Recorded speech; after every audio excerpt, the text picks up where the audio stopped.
कहानी की शुरुआत में हम समुद्र से उठते हुए एक तूफान को देखते हैं, लेकिन आज बारिश पानी की नहीं बल्कि प्लास्टिक और बाकी कचरे की हो रही थी। इस वक्त रोड से गुजर रही एक गाड़ी में हम बारबरा और उसकी बेटी को देखते हैं। यह अजीब सा नजारा देखकर बारबरा ने अपने एक्स हस्बैंड को फोन किया। बर्कले ने फोन उठाते ही उनसे कहा कि तुम लोग जल्दी से वापस आ जाओ, लेकिन आधे रास्ते में वो ट्रैफिक में फंस गए। बारबरा ने अपनी बेटी से कहा कि तुम भागकर बिल्डिंग के अंदर चली जाओ, जो बिल्कुल पास ही थी। बाहर खड़े बर्कले ने देखा कि उसकी बेटी के ऊपर एक एंकर गिरने वाला है। वो तुरंत भागते हुए गया और अपनी बेटी को बचा लिया। थोड़ी देर बाद बारबरा भी आ गई और पूरा परिवार मिल गया। अथॉरिटीज के पास इस अजीब सिचुएशन को रोकने का कोई तरीका नहीं था। सब लोग बस आसमान को प्लास्टिक से भरा हुआ देख रहे थे। समुद्र से बाहर आए कचरे के अंदर टाइटैनिक भी थी, जो 114 साल बाद आखिरकार न्यूयॉर्क पहुंच ही गई। इन सभी अजीब घटनाओं की शुरुआत हुई जब कुछ मछुआरे समुद्र में मछली पकड़ने गए थे, पर जैसे ही उन्होंने जाल डाला तो मछलियों के साथ साथ उनके बीच एक समुद्री जीव भी उनकी पकड़ में आ गया।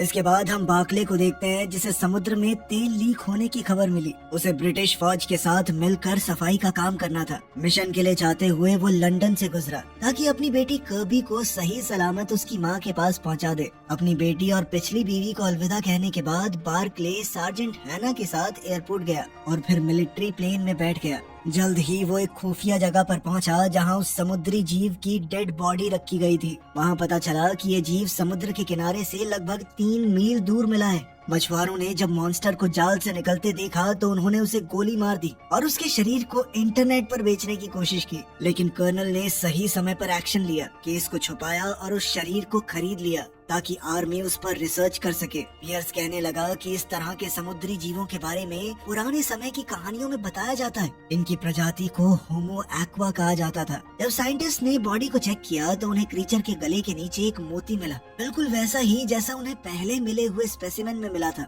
समुद्र के नीचे रहने वाले इन जीवों से बात करने के लिए आर्मी ने पहाड़ों में कैंप्स लगाए और एक मशीन से सिग्नल भेजा।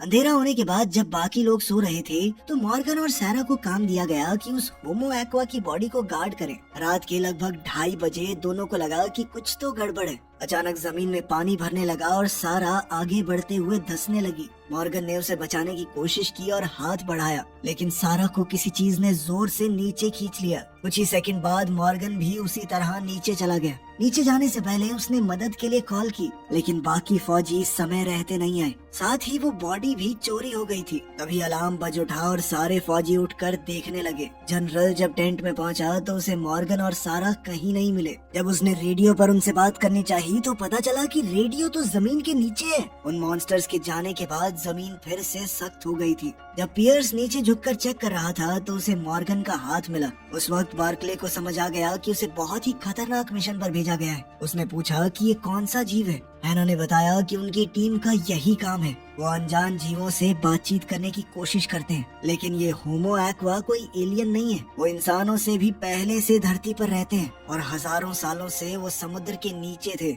लेकिन अब वो दोबारा से जाग गए हैं और प्लेनेट को वापस लेना चाहते हैं। उस रात आर्मी ने एक होमो एक्वा को बीच की तरफ आते देखा। जनरल ने अपने फौजियों को बंदूकें नीचे करने को कहा क्योंकि वो बात करना चाहता है। ट्रांसलेशन डिवाइस की मदद से पियर्स ने उस क्रीचर से बात की और उसे एक मीटिंग के लिए बुलाया। वो क्रीचर बहुत गुस्से में था क्योंकि उसके एक आदमी को मछुआरों ने मार दिया था। इस पर पियर्स ने कहा कि मैंने भी अपने 2 फौजी खोए हैं। इसके बाद दोनों ने एक पीस एग्रीमेंट किया ताकि दोनों गुट एक दूसरे को मारना बंद करें। एग्रीमेंट के बाद भी उस फिशमैन ने कहा कि हमारे लोग छुप छुप कर जीने से थक चुके हैं। उसी पल दुनिया के हर देश में लोग होमो एक्वा को पहली बार सामने आता हुआ देखने लगे। उनका कहना था कि वो इंसानों से पहले से यहाँ पर रहते हैं। ये उनकी भी दुनिया है। दोनों प्रजातियों के बीच में पहली ऑफिशियल मीटिंग लंदन में हुई। इस मीटिंग के लिए वाटरवे नाम का एक ब्रिज बनाया गया जो जमीन और पानी को जोड़ता है। जब सब लोग अपनी जगह पर पहुंच गए तो केट ने इंजीनियर्स को वाटरवे शुरू करने का ऑर्डर दिया। होमो एक्वा के साथ साथ 3 और बड़े अजीब से जीव आए थे।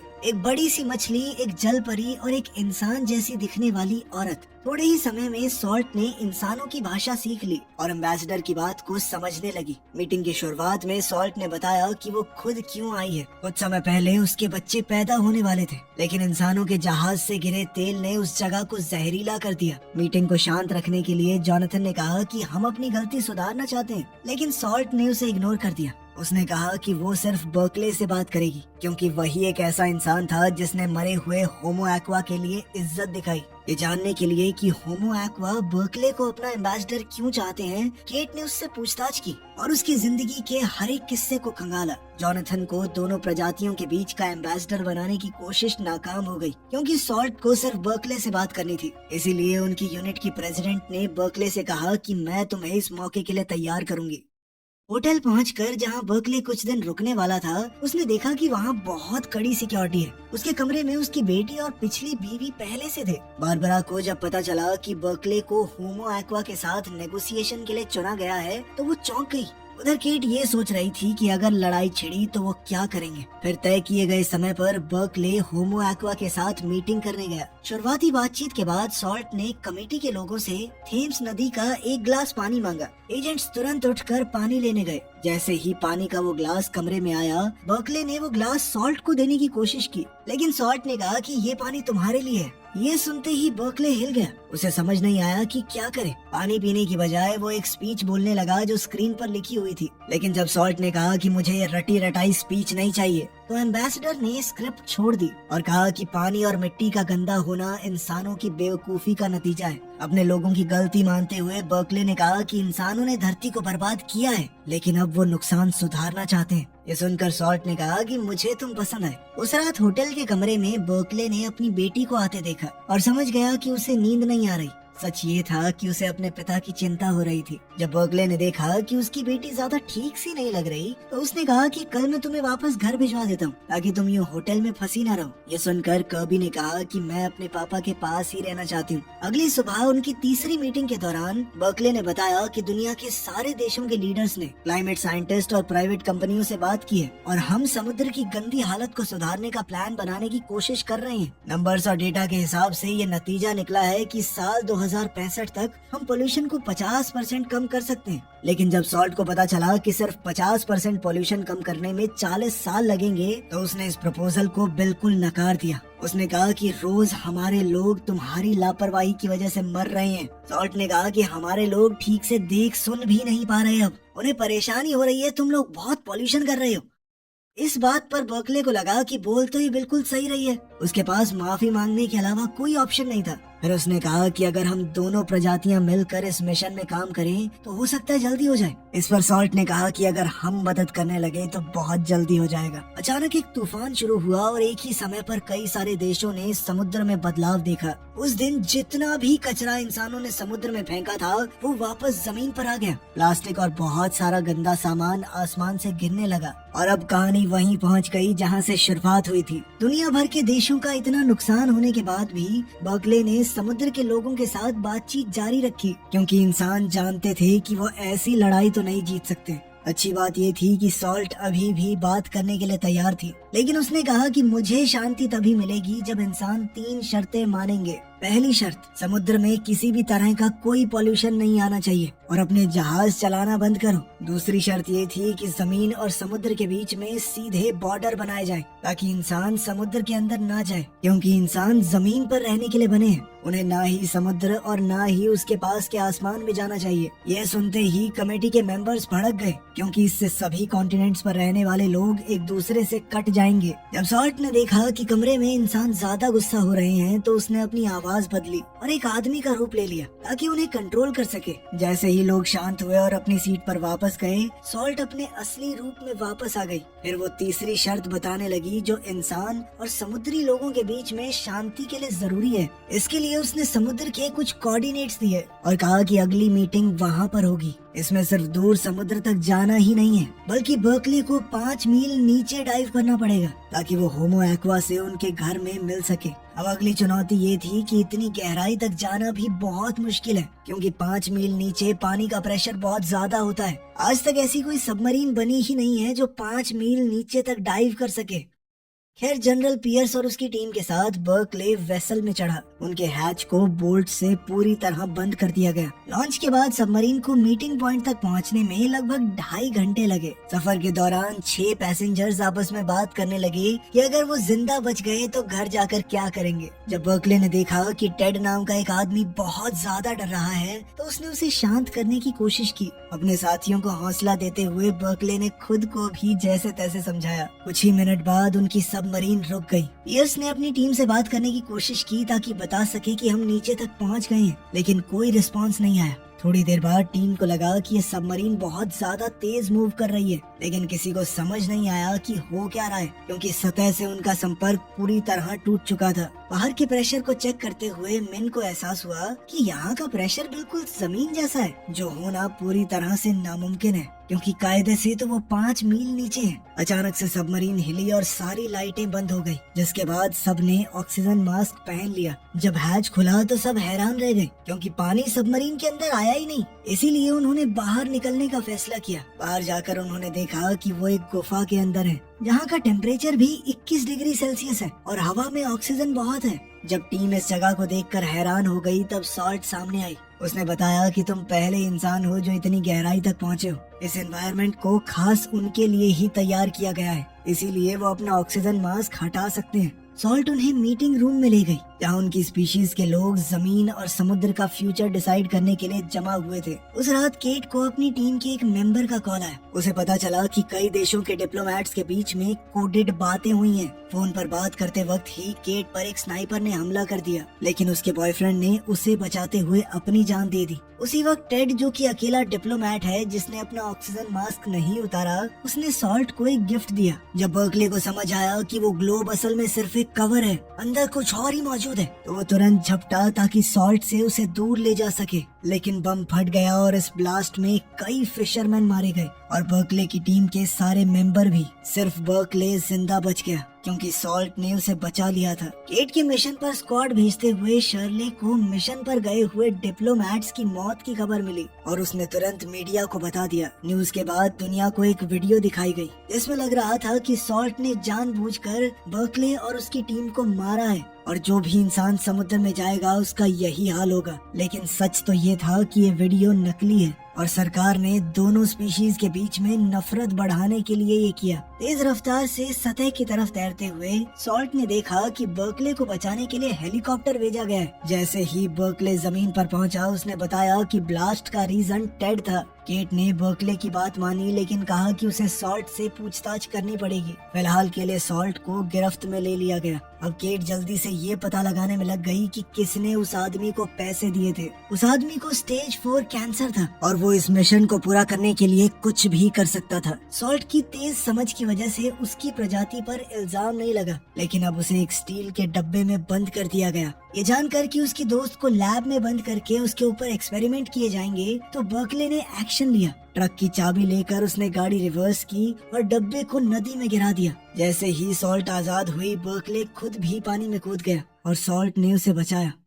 उस रात होमो एक्वा ने इंपीरियल हाउस में एक नई मीटिंग बुलाई। इस बार सॉल्ट की जगह टाइड नाम का एक सी मैन आया। वो कहने लगा कि इंसान इतने पागल कैसे हो गए कि उन्होंने धमाके में अपने ही लोग मरवा दिए। केट ने जब उससे माफी मांगी तो टाइड ने कहा कि सॉल्ट कहाँ पर है। वो कहने लगा कि हमारे लिए वो एक गद्दार है, अपने लोगों की बजाय उसने एक इंसान को बचाया। जब उसे पता चला कि सॉल्ट बर्कले की मदद से भाग चुकी है और अब तक गायब है, तो टाइड ने ऑर्डर दिया कि उसे ढूंढकर वापस लाओ। अगर ऐसा नहीं हुआ तो असली लड़ाई अब शुरू होगी। जब पूरा शहर उन्हें ढूंढ रहा था, तब सॉल्ट और बर्कले एक गुमनाम वेयर हाउस में छुपे हुए थे। सॉल्ट अपनी आजादी की खुशी मना रही थी। बर्कले से बात करते हुए उसने पूछा कि तुमने अपनी जान रिस्क में क्यों डाली। तभी अचानक दोनों ने एक दूसरे को चूम लिया। सच ये था कि वो एक दूसरे से प्यार करने लगे थे, लेकिन अभी भी बर्कले को सॉल्ट की चिंता हो रही थी। उसने कहा कि तुम्हें वापस समुद्र में चले जाना चाहिए, लेकिन सॉल्ट जानती थी कि अगर वो गई तो उसकी ही प्रजाति के लोग उसे गद्दार कहकर मार देंगे।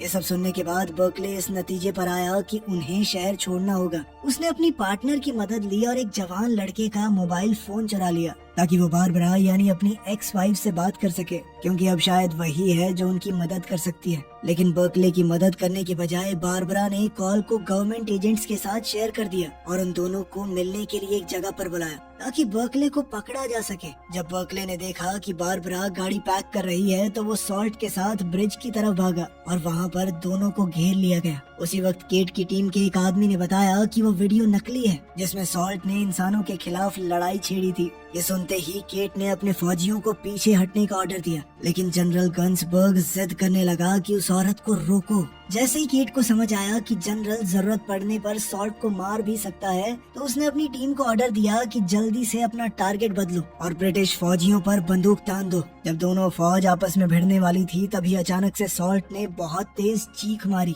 और फिर नदी में कूद गई। उस रात होमो एक्वा एक ऐसी आवाज निकालने लगी जो समुद्र के पास वाले शहरों के सारे कुत्तों को बीच तक ले आई और फिर उन्होंने फिशिंग नेट्स का इस्तेमाल करके उन्हें पकड़ लिया। अगले दिन जब जानवरों के बारे में पूछा गया तो टाइड ने कहा कि उनको तो हम खा गए, बिल्कुल वैसे ही जैसे इंसान समुद्र की मछलियों को खाते हैं। सैटेलाइट इमेजेस देखने के बाद साइंटिस्टों को पता चला कि होमो एक्वा असल में ग्लेशियर्स को पिघला रहे हैं। अगर कुछ बदला नहीं तो अंटार्कटिका हर साल 300 बिलियन टन बर्फ खो देगा। अगर ऐसा हुआ तो कुछ ही समय में समुद्र का लेवल 1600 फीट बढ़ जाएगा और लगभग सभी इंसान डूब जाएंगे।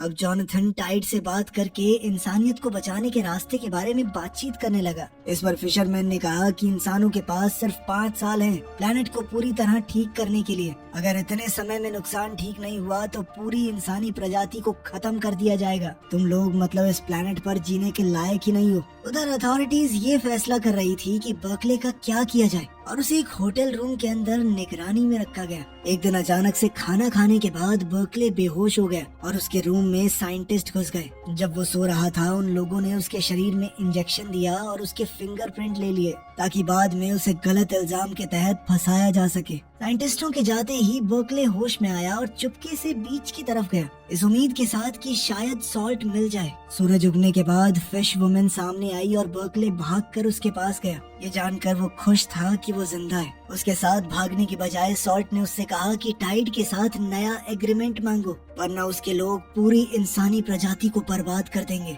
इतना कहकर सॉल्ट समुद्र में वापस चली गई। बर्कले तुरंत केट और उसकी टीम के पास गया ताकि टाइड को मैसेज भेजा जा सके, लेकिन अफसोस कोई जवाब नहीं मिला। कुछ दिन बाद दुनिया भर के कोस्ट पर लाखों की तादाद में होमो एक्वा की लाशें मिली। टेस्ट करने पर पता चला कि वो लोग एक बीमारी से इन्फेक्ट हो गए थे जिससे पानी में सांस लेने वाले उनके गिल्स बंद हो गए और वो डूबकर मर गए। हैरानी की बात ये थी कि सिर्फ होमो एक्वा पर असर हुआ था, बाकी सारे समुद्री जीव बिल्कुल ठीक हैं। ये सुनकर केट इस नतीजे पर पहुंची कि शायद ये इंसानों का बनाया हुआ कोई वायरस है और उसे अफसोस हुआ कि वो पहले समझ नहीं पाई। उस दिन केट की टीम को समुद्र की गहराई से मदद का सिग्नल मिला और अब बर्कले को दोबारा से मीटिंग के लिए बुलाया गया। जैसे ही उसे पता चला कि उससे बातचीत करने के लिए सॉल्ट आ रही है तो वो खुशी के मारे रो पड़ा और बड़ी मुश्किल से खुद को रोक पाया उसे गले लगाने से। लड़ाई के खत्म होने की अनाउंसमेंट की गई। सॉल्ट ने बताया कि हमारी सिर्फ 10% पॉपुलेशन बची है। उसने कहा कि जिन भी लोगों ने ये कायरता भरा हमला किया है उन्हें पानी खुद सजा देगा।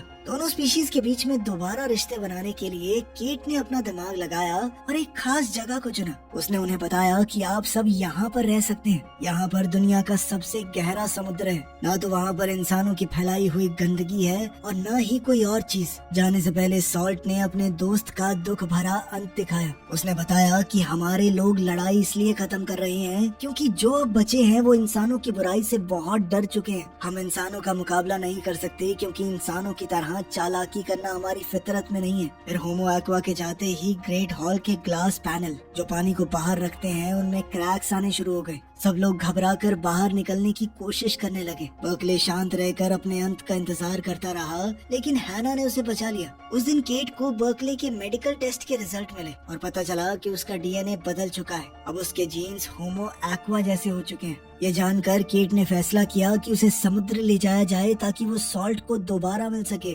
सॉल्ट को किस करने के बाद बर्कले के अचानक से गिल्स निकल आए जिससे वो पानी के अंदर भी सांस ले सकता था। अब उसके पास अपनी किस्मत चुनने का मौका है और उसने फैसला किया कि वो सॉल्ट के साथ समुद्र में ही रहे। इसी के साथ दोस्तों ये कहानी यहाँ पे खत्म हो जाती है। बाकी आप बताइए आपको कैसी लगी। मिलते हैं आपसे अगली वीडियो में। ध्यान रखिएगा अपना। Thanks for watching.